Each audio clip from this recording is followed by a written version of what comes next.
Well, thank you very much again for the invitation. We're very honored and touched to be in EPFL. This is our first time here, not in Switzerland, but in the university. And well, we'd like to thank Studio East for thinking of us. We'll try to answer the question through a narrative somehow, like a visual journey through our projects, but not only, also through various references and coming from different fields, the architecture, but others as well.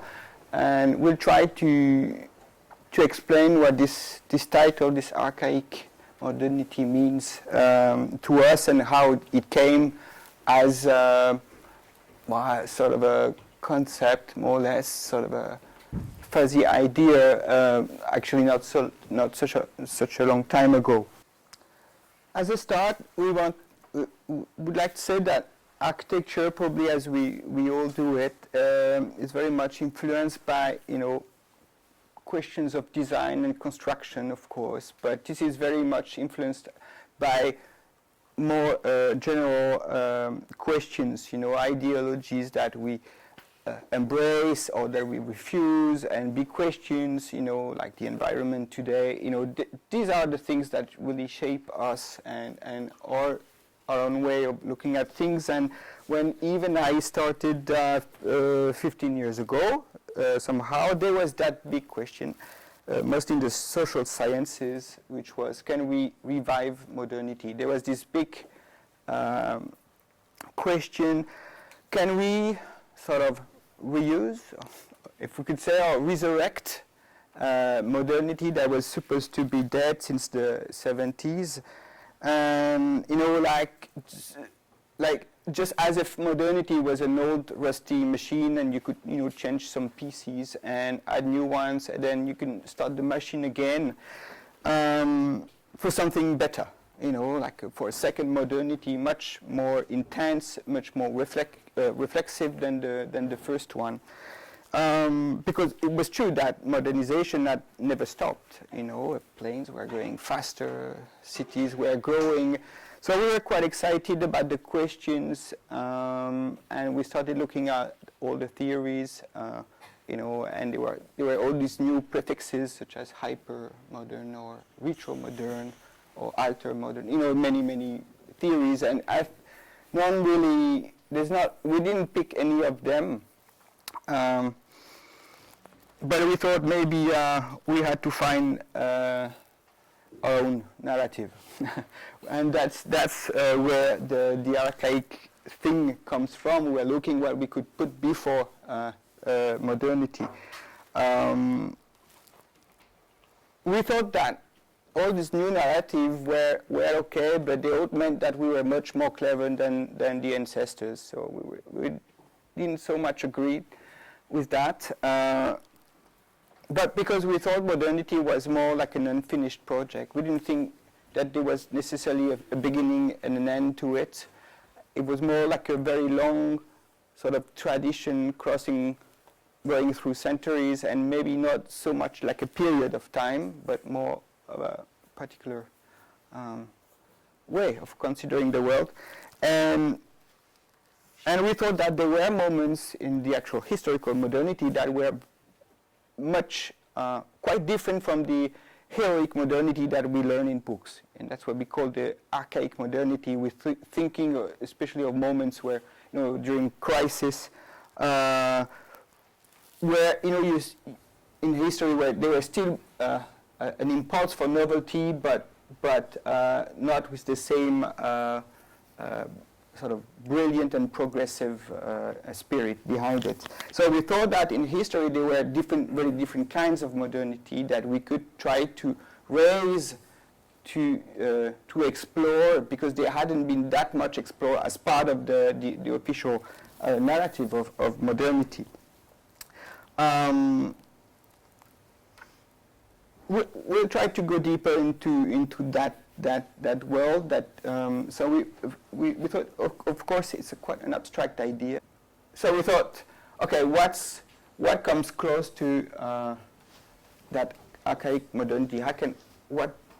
what aesthetic, what shape, how does it express itself? And we found that photographic series by Toshio Shibata, who's a Japanese photographer. He takes pictures of these strange structures along Japanese roads, and we've always been fascinated by these structures. You know, they're just retaining the rocks from falling down the road, and we thought they were really beautiful because they were not designed. You know, they were part of the infrastructure. But at the same time, if you look at the detailing, it's quite beautiful.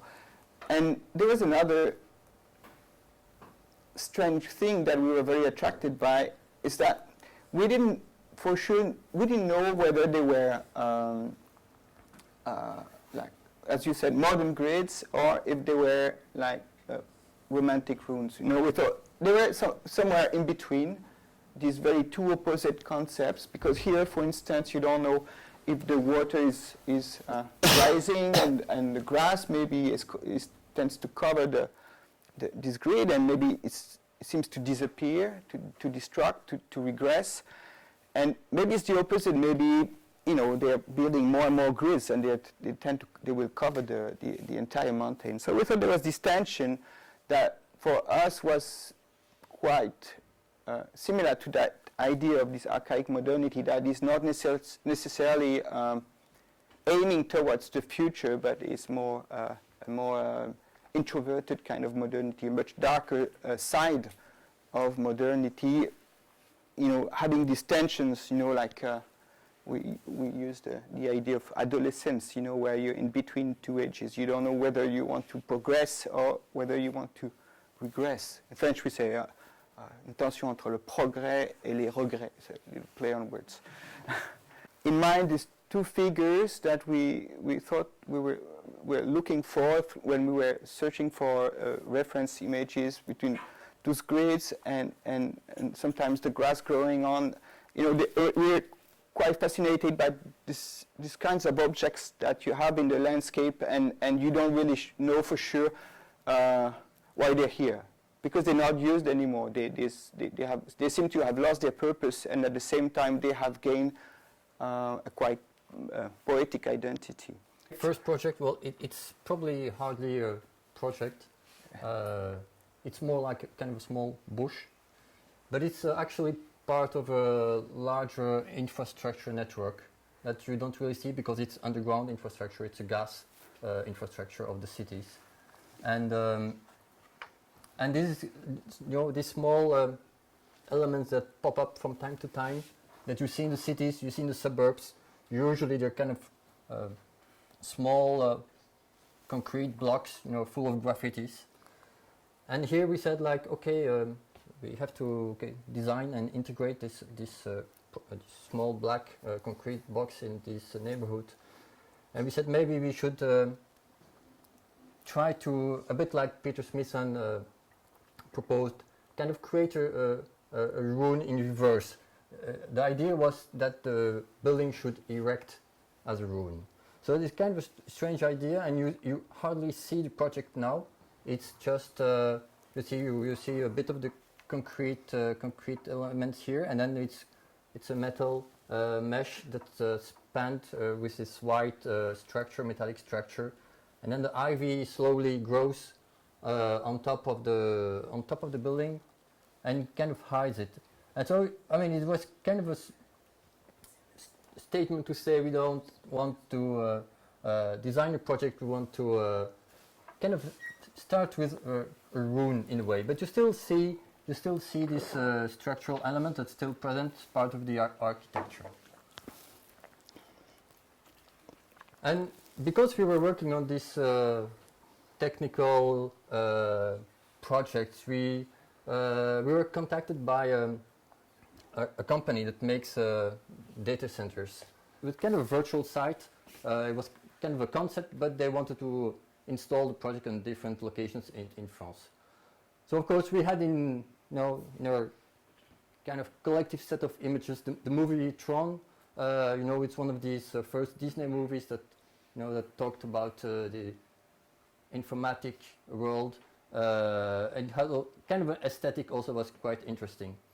And of course this grid, it's a reference probably to the grid of Jefferson. And in the movie, I mean, you had the main actor is Jeff Bridges, not Jefferson, and he talks about this grid like the new digital frontier. And Jefferson, when he laid out the grid in the States a few years back, it was a kind of a way to organize and divide the land. And the new frontier actually was when the land was arriving at the limit where you had the savages, kind of the far west. I mean, what it says globally is that maybe this kind of the new digital world is a new far west in a way. And so this project is based on a grid 2.5 and 2.5 meters. It was kind of a way to organize the data center in itself, but also a way to organize all the parking spaces, etc., that came around. I mean, sadly, the proposal didn't win, but we decided still to develop this project, this idea, on a small office project close to the airport of Charles de Gaulle. You see, it's a warehouse landscape. I mean, you have warehouse on hundreds of square meters. It's really huge, and we have this very small project which is just here. And so we decided, okay, maybe we should, because we're in this landscape of warehouses, maybe we should make a warehouse that's maybe just a bit nicer than the other ones. So we decided to have this very simple plan, very flexible, very open, based on a kind of a regular grid. And the plan of the project is actually just a kind of offset, a kind of scaled down version of the site that we had. And this grid kind of started organizing the interior space and the parking spaces that came around. It's just a metallic structure with a glass facade around, and you have kind of a black glass which is opaque, not transparent on top, and kind of semi-transparent on the bottom. And it kind of surrounds the whole project, and it's very, very abstract. It kind of reflects the surroundings. So you just have this kind of white frames that follow the small topography you have on the bottom of the site, and it kind of reflects the other warehouses. It reflects the nature that's around. So it's kind of abstract, kind of quiet building.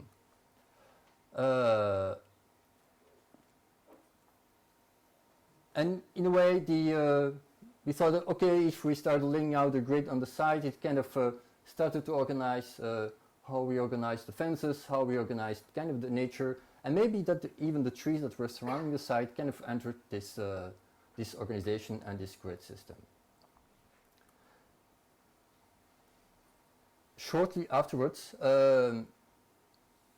we were invited to do a competition in Paris. So it's a competition we won. It's actually our first public competition we won. And actually we kind of developed these, I mean, the first ideas we had with this small office project, trying to work kind of with the same material, with this black glass, but we added kind of a new domestic device on this building. It's this big white sunscreens that cover the whole project. I mean, a bit like it can have a fish skin, you know, like one covering each other. The size, I mean, probably for you Swiss guys, it's probably a small size, but for us in France, doing that 8 years ago was quite new. It's about 3 by 3 meters. It's kind of a bit slightly detached from the facade, and it kind of redefines a kind of a scale of a room across the whole facade. So the project is based out of 3 programs actually. It's social housing for the city of Paris, it's emergency housing, and you have a kindergarten on the ground floors. The site is it's very beautiful. It's kind of, it's quite nicely located in the 20th arrondissement of Paris. You have the cemetery of Père Lachaise just here. and you have a kind of a active streets here and there, but I mean our site is kind of a bit off this, so it's quite a very calm neighborhood. And you see that we have a huge grass field here, and it's actually a water tank below for cleaning the streets of the city of Paris. And well, it has a kind of abstract duty, this site, so we had to kind of reply with a kind of abstract building as well. We don't necessarily show very much on the facades the 3 different programs. We wanted to give the same qualities to the 3 different programs, but actually they're really 3 programs. One is more kind of like 2 buildings kind of touching each other, and you have a kindergarten on the ground floors.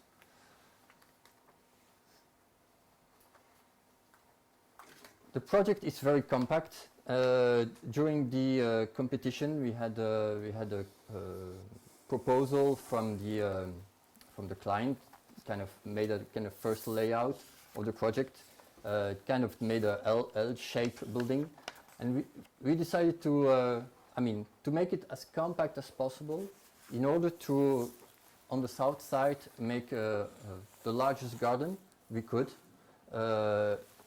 Which actually just kind of one section that is extruded on the whole site, and you see that the section has two different sides. And we have the street side with kind of follows the urban regulation of Paris, and you have the south side where we really wanted to give the modern qualities to this building with this big wide open rooms with a nice view, and with balconies.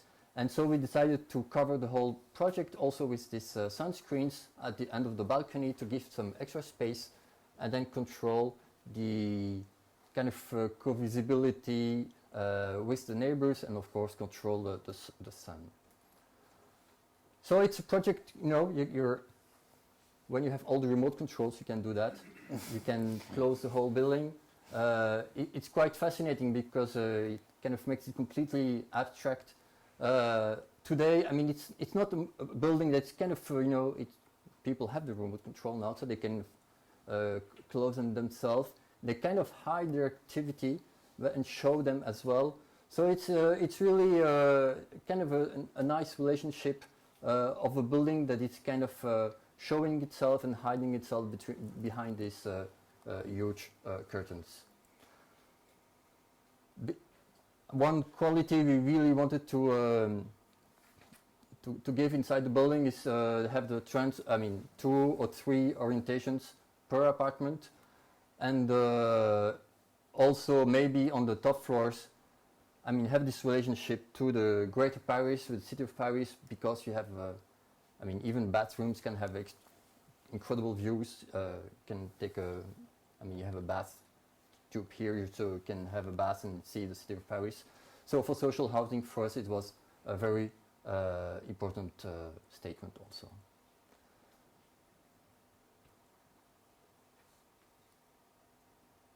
So you see the south side with all the big sunscreens at the end of the balconies, and it's really showing the activity. Well, people starting to put stuff on the balconies. And kind of make it very liveful. It's also interesting to notice that people like to have kind of the sunscreens go down. Because they want to have this extra space on the balcony and kind of control the views with the neighbors.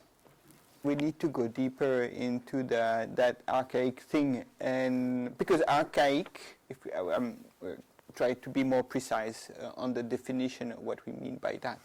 Archaic doesn't, it comes from the Greek arche, but it doesn't mean old as we usually, when we use it in usual language. It means the beginning or the origin, something that is at the very first thing, that is the origin of the rest of the things. So the archaic modernity we had in mind was more like a way we were thinking of a modernity, that a way to be modern and be searching on our own origins, since, modernity is our culture, it's part of us for a long time. So, but it's not the point of origin, it's a substance of origin, in philosophy it's where things come from all the time. So it was not, the idea was not to go back in time, but to search for something quite primitive and fundamental, and that was part of modernity, and that would not necessarily be the forward thinking of the heroic vision of modernity. We thought it would be like a modernity that would exchange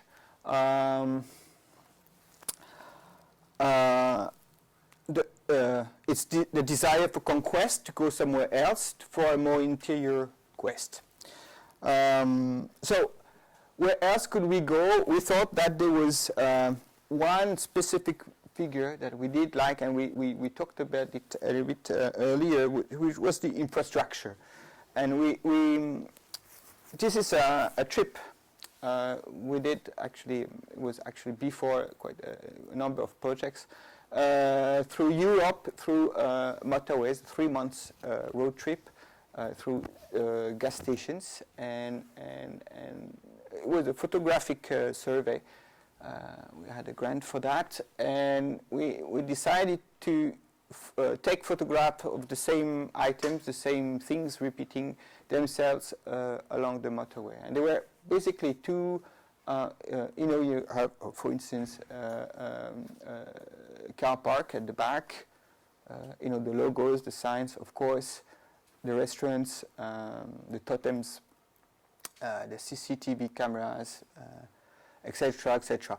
And the more we were traveling, the more there were new things to take pictures of. So we realized that the world of the motorway was actually quite complex, and it was standard, but standardization didn't mean that it was simple. It meant that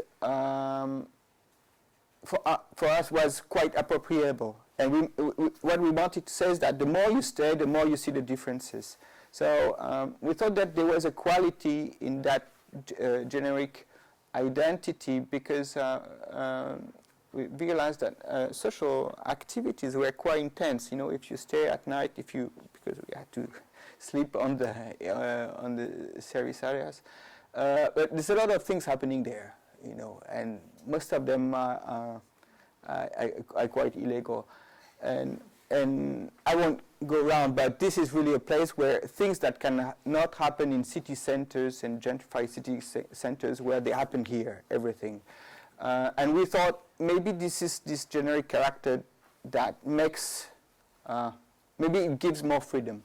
Maybe it takes away all the social codes and leaves more space for individuals and some groups to do what they want to do, what the urban society wouldn't accept otherwise. This is the rest of the series with very glamorous subjects, as you can see. Night atmosphere, food, people, other kinds of people, like mostly German tourists here.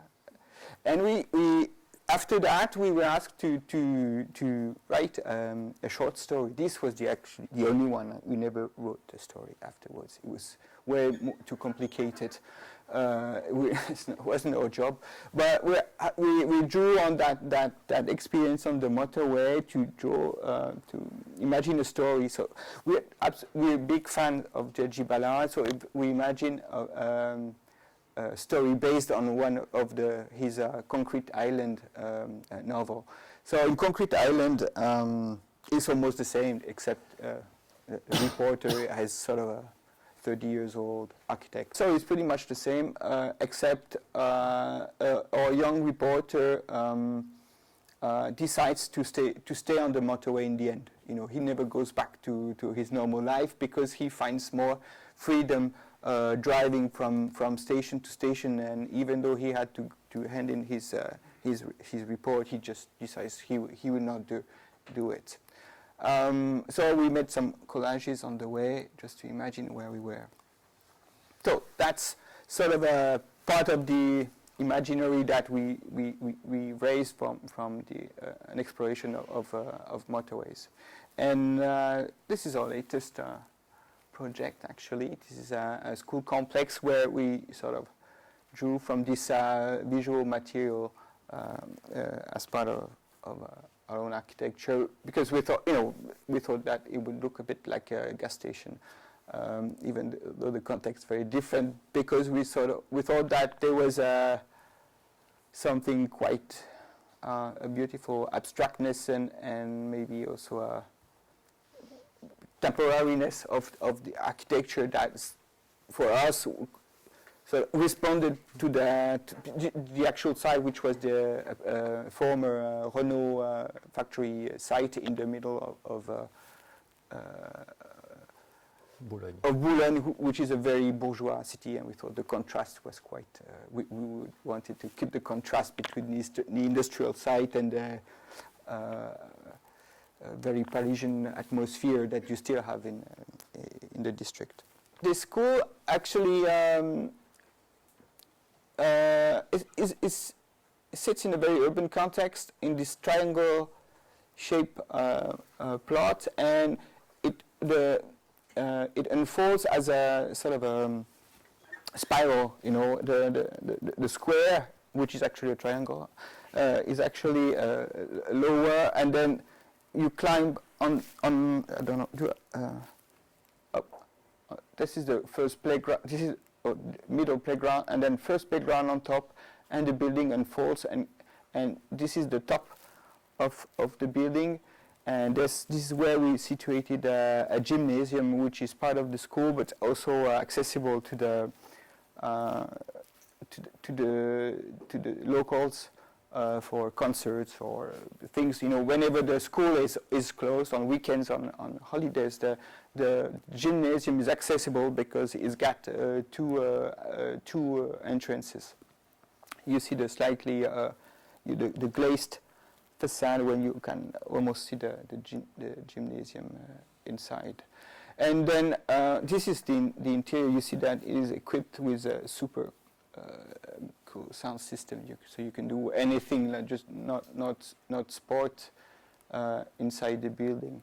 And then we thought that there was this potential view from the building if you're at the very tip of the triangle, and we thought we would play with the fact that you don't see the buildings behind anymore, and that the building has several layers and different. It's built through a series of volumes that go up and progressively into the sky. So we thought of like 18th century or 17th, 18th century landscape painting, where painters used to play with the atmospheric depth. I think the further where you go, the more white or sort of clear the blue is, and it gets also a little bit more purple. So we sort of played with the different blues of the facade to create that kind of we tried to recreate that pictorial effect and use that blue like a submarine atmosphere color within the entire building, especially in the playgrounds that are raised from the ground. So that's another reference to the infrastructure, which is you see a recurring theme. I don't know if you remember, you've seen that Pierrot Le Fou movie by Godard, which is very, very funny. It's a témoignage, a témoignage by Godard, I think, which is quite, it's from mid 60s, and these are the first criticism regarding modernity and the infrastructures that are pretty much the symbol of this modernity, and it's early criticism against consumption society. This is sort of a, I think, a sarcastic maybe view that Godard maybe had on I think on modern life, because he really uses that infrastructure as a decoration, as nothing, as something maybe has something narrative about it, but this is really the end of the dream, that all the beliefs that the infrastructure still carries, because it's still embedded by the modernist dream. We were pretty much in the same there was this same atmosphere, because the campus was it was not like this one. It was no, there were a few building from the 70s and one from the 90s just in front of ours here, and there were many cornfields. So it's quite funny, because in the summer when they're up, you can't see anything. You're either facing very absolutely flat landscape, or usually blinded by the corn, which is higher than yourself. So we thought, since there was nothing there, and it was meant to be the only public building in the campus, because this is a place where you got lots of universities and important institutions in France, like CNRS, National Center for Scientific Research, the CERA, Atomic Research, Renault, EDF, and big school like polytechnics and so on. But all those actors, they're so happy to be there, because nobody bothers them. They're like golden enclaves. They have their own swimming pool, their own library. They have everything. And here, the idea was to create a new campus. So the idea was to create a public space, and there were just a few roads around, and students really didn't have any place to meet each other among schools. We thought then we have to create public space, but we only have a building for that.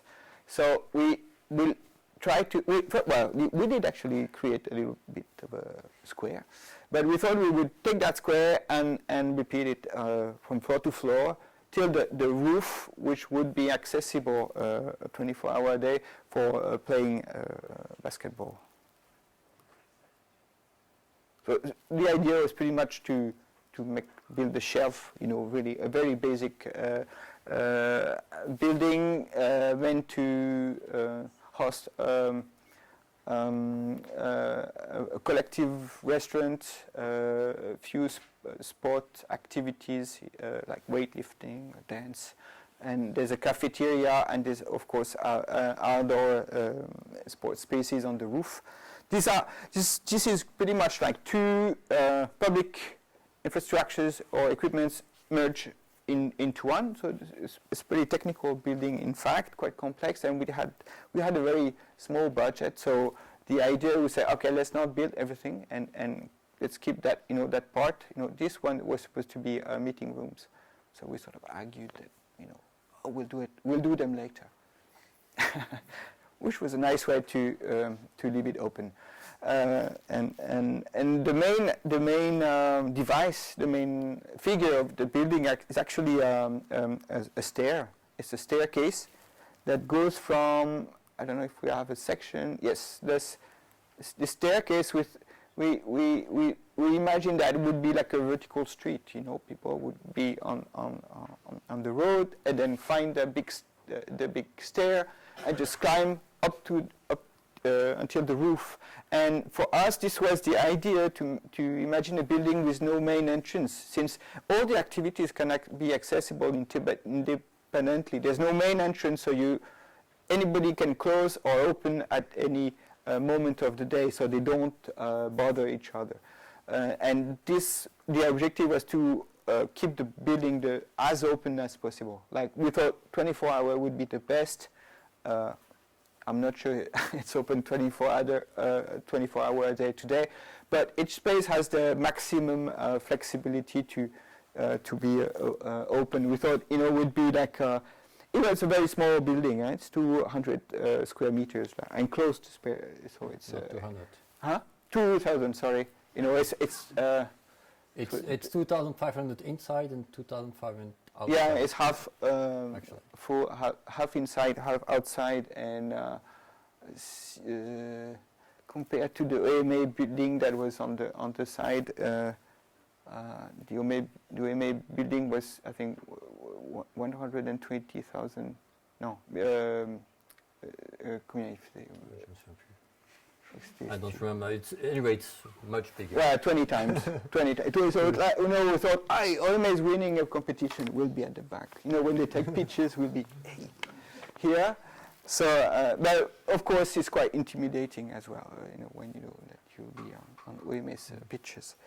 So this is the idea of the shelf with the cafeteria. Here, the logistics. It's a collective restaurant, so it's quite technical objects. The terrace, the place that we suggested to keep open to the air. We thought it would be like the place where students and researchers and teachers would wait for each other when it rains. This is the techniques, the things, the stuff that you put usually on the roof, the cuisine, the restaurants, which has a double height and 2 spot rooms, and finally the basketball courts. Let me see here. And of course, since there was absolutely very little money, it was 6.5 million euros. So we thought to use the least material as possible. That was one possible way to think that the economy of construction and work only with industrial elements. So this is what we thought as would be a public space. This is the way up to the roof. Here you are in the center. You're in between. The stair is actually it's outside, but it's inside the building. So it really rains inside that staircase. It's a bit like in a Klein bottle. It's like you enter the building, then you're outside again. And you see from the top of the building, you see the water towers. I mean, you have this super flat landscape, and you're really at the edge of the trees. And we thought we defended the fact that you could play basketball on the roof simply for the pleasure of it, because it's something quite quite an experience to play, and the building was actually appropriated way before it was finished, because when the kids saw the basket on the roof, they just when even the building opened. You see the circulation that are around the structure. That's why we kept the structure inside, so to leave the space to have a periphery. It's a very deep plan, so you actually walk around around the building, and you have some spaces that are quite strange. Here you're in between the outside towards the square and the outside towards the stair. You're in a bridge, but you're inside. And these are the dense rooms equipped with mirrors on the angles, so you lose the sense of the limits of the building, and the double height of the restaurant, which is the one space we thought we could make. We took away a few potential activities, but we said, look, you can use the same spaces for different purposes. If we don't have money to do everything, maybe one space can be used for different reasons, and maybe you can make projections or parties in that high space. This is the picture from the roof, because the ceiling, sorry. we thought it was the sixth facade, because you could see it from the outside. So since the roof is higher, you would see the inside. And this is the series of sections. Actually, the building is way more complex inside than it seems outside. And we thought, the building had a success. You know, it was the really build project that put attention to the office. So we thought, well, there must be something that we don't even control ourselves, and maybe this kind of architecture platform. I think this is something quite utopian. There's a kind of freedom that building says something about freedom of movement and activity, and it says something about how building can be one thing or another, and does not respond to one or two or three functions, but it says something about building that can evolve through time. And we found that funny another picture of that platform. Maybe you know it. It's Sealand. It's a former military platform in the Channel from the Navy. It was a Mansell fort. It was built conceived by the engineer Mansell as a two concrete pillars, enormous pillars with a tiny platform, and it was used during the war to fight against German planes. It did work well, but it was abandoned. There's a whole series of them. It's a network, and they were abandoned after the war. It's the construction. They were sunken in the middle of the Channel, and after the war, these different fortresses had different lives. One was appropriated by a pirate radio, and some were inhabited by artists.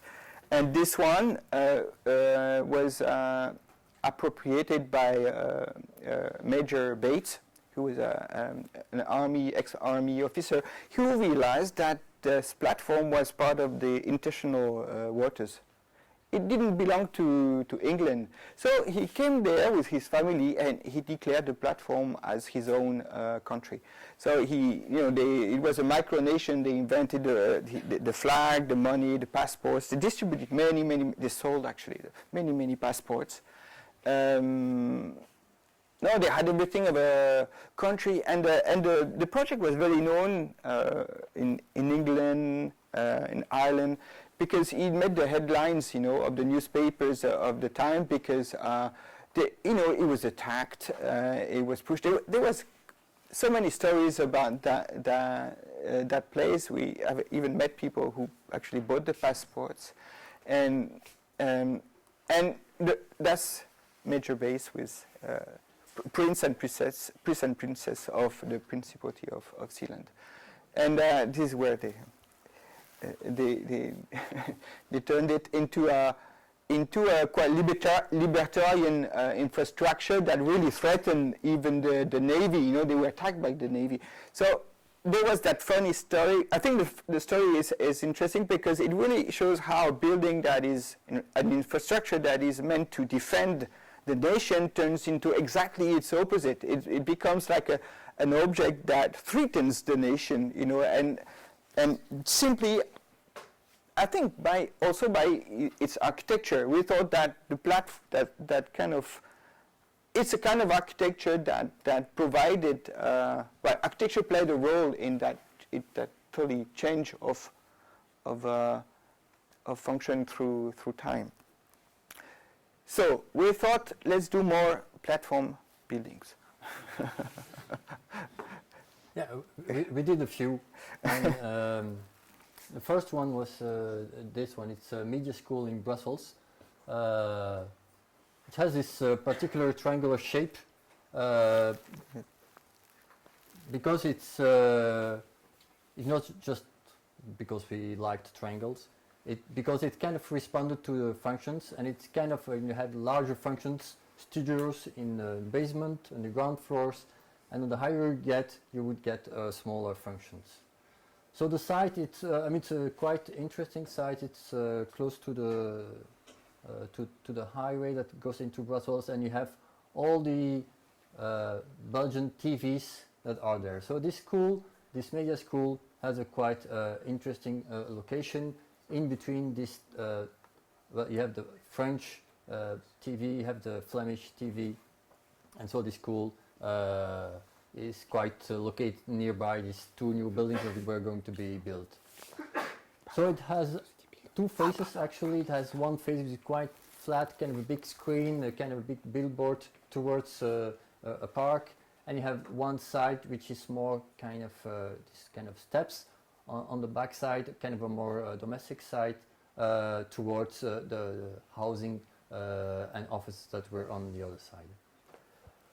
So we, as I said, you see on the section here, you see we had these larger studios in the basement, and then we had libraries, restaurants, classrooms, and then on top we had a small studio editing rooms, and you had all this exterior space, like a continuity of the interior space towards the outside for the students to relax on the south side of the facade of the building. So this structure is, well, it's kind of it's kind of strict because and strict and open. It's kind of in between because the way we organized the dimension and the structure and the shape, it can also say something about how we deal with the function inside the building. In French, we call, you know, when you do movies, you have the metteur en scène, and we thought that maybe, well, even the building could be a kind of a scene where you could, where the students could kind of shoot their own movies, and that the building itself could be the scene of their experiment.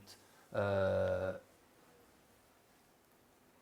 then we have another test we did on the platform project, which is this is a sketch of James Wine's, where he kind of superposed the housing in kind of a big shelf, and we worked on a project a few years back. It's a competition in Paris, Réinventer Paris for the one that know them. It's a series of kind of not abandoned sites, but sites that were not very interesting, that were kind of given to developers, and they had to make a team and propose a kind of an interesting concept with architects, kind of users, and a developer and investor. So we worked with a French developer, which usually kind of makes this housing, you know, catalog housing. It kind of a bit, I wouldn't say ugly, but you have this different styles. You have Italian style, or you can have neo something style, and so we thought, okay, maybe we can, you know, kind of adapt and play with this idea and kind of make it a bit more interesting. So we decided to work on this very small site. We had three small different towers, and these three small towers were connected by exterior space. These towers, I mean, there was housing with kind of workshops, ateliers, and all these spaces were connected by this common space. So you would, was no really an entrance hall. You would enter the building by the stair or the elevator and go to the you know, kind of this common space and enter afterwards your apartment. So we developed, I don't remember how many, like 16 different types of facades, and the idea was to have this kind of precavity, this kind of a compilation of different facades that people could kind of choose from a catalog, and they could kind of decide what their house would look like. It kind of asks, I mean, the question, in a dense city of Paris, how do you live together but separate, and how do you deal with all this common space in between this private space? So just a few images of this catalog of facades. I think we had Brussels, we had Tokyo. Yeah, we gave names of we cities. gave them big names, but a bit more contemporary than just new romantic Italian facade. And this project, I mean, it's not one of ours. It's maybe you know it. It's Torre David in Caracas, which has a kind of interesting story about a developer that wanted to build an office project. He didn't. I mean, he went bankrupt. I think he died, and so he left the building kind of in a state completely abandoned. And now I think there were like 1,000 families living there, and they took possession of the building, of this what should have been an office building, and now it's kind of an incredible housing project, kind of completely kind of a vertical squat building.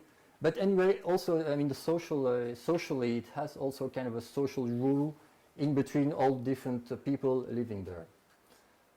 And you see the tower like this today. So it asks the question, I mean, how do you use or reuse a structure? It's and how does the structure that's been built can be defining the activities of the project?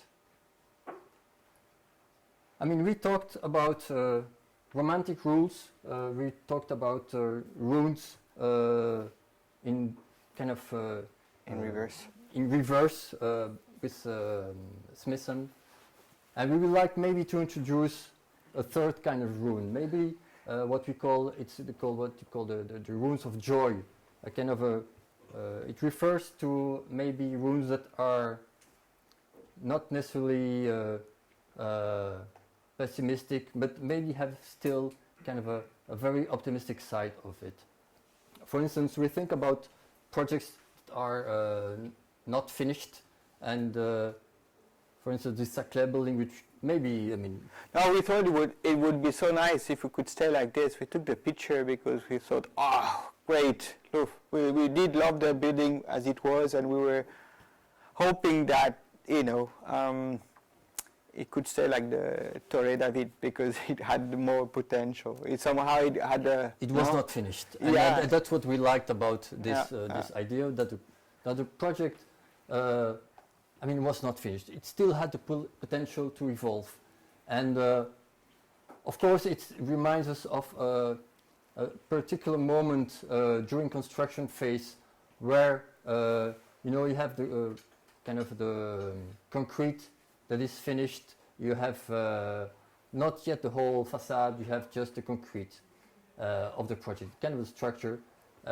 And you don't really know if the project, you know, when you sit in this state, you don't really know if it's kind of abandoned or if it's still in construction. So this tension, this in between phase, is something we thought was extremely interesting.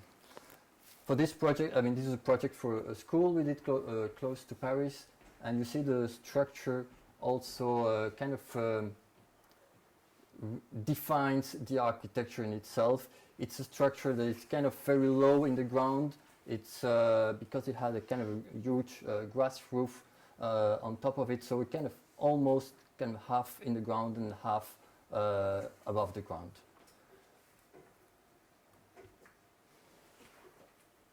We like very much the work of Amélie Labourdette.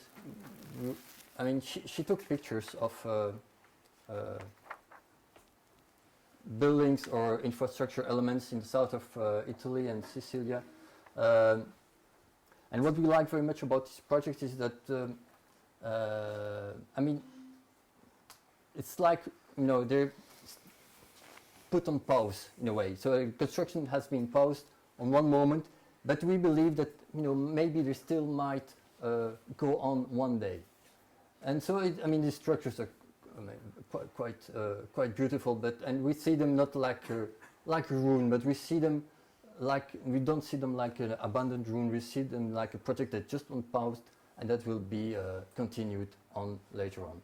I mean, if you're not really sure, but I mean, we would love to be on that space and that spot and that view one day.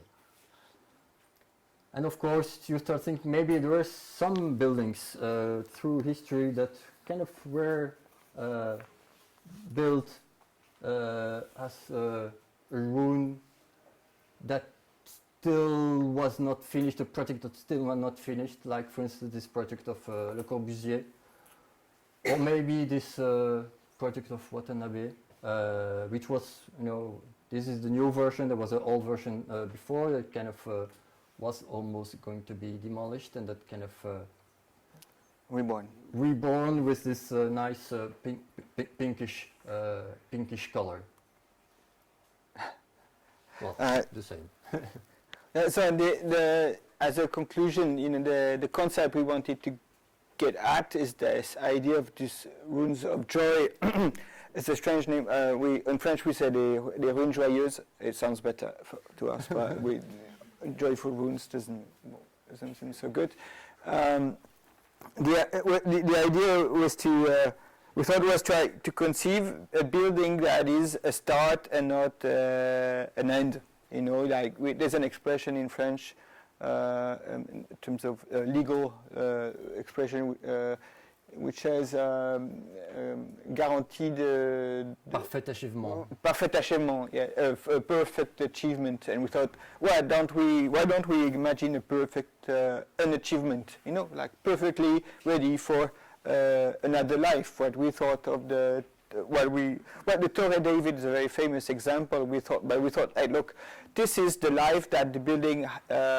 This is a second life, this is the life that it wasn't meant to have, and it's way more interesting than the initial life, because otherwise it would have been like a very boring office building, and that other life is way more interesting.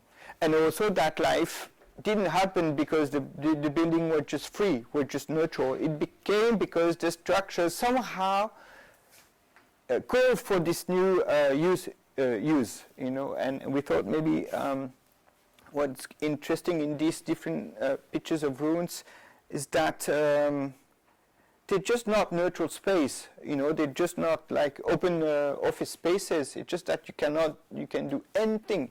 The specific things that you can do. The structure is constraining, and that constraint sort of brings freedoms afterwards. There's an interplay between constraints and freedom. So this rune is sort of this rune of joy is sort of an answer to our introduction to our archaic modernity concept. I'm not sure how clear. Why did we? The conclusion is that why did we raise this idea of a strange modernity full of ruins, Ballardian empty swimming pools and unfinished buildings? We thought it's pretty much an answer to a situation we know today. Maybe not in Switzerland so much, but think of it maybe soon. But in France and in, I would say, Western Europe, there is this strong feeling of crisis, which various kinds of crisis, like ecological, economical, and probably it's just not that. It's just probably an identity crisis of the Western world, and we are trapped or stuck between different kinds of narratives, and they're really contradicting narratives, and it's hard to find our way in there. Probably there's the old narrative, the old modernist narrative that we find in Godard's motorway, that this idea of conquest, of freedom, and of architecture aiming for the future, very progressive narrative, which is part of us.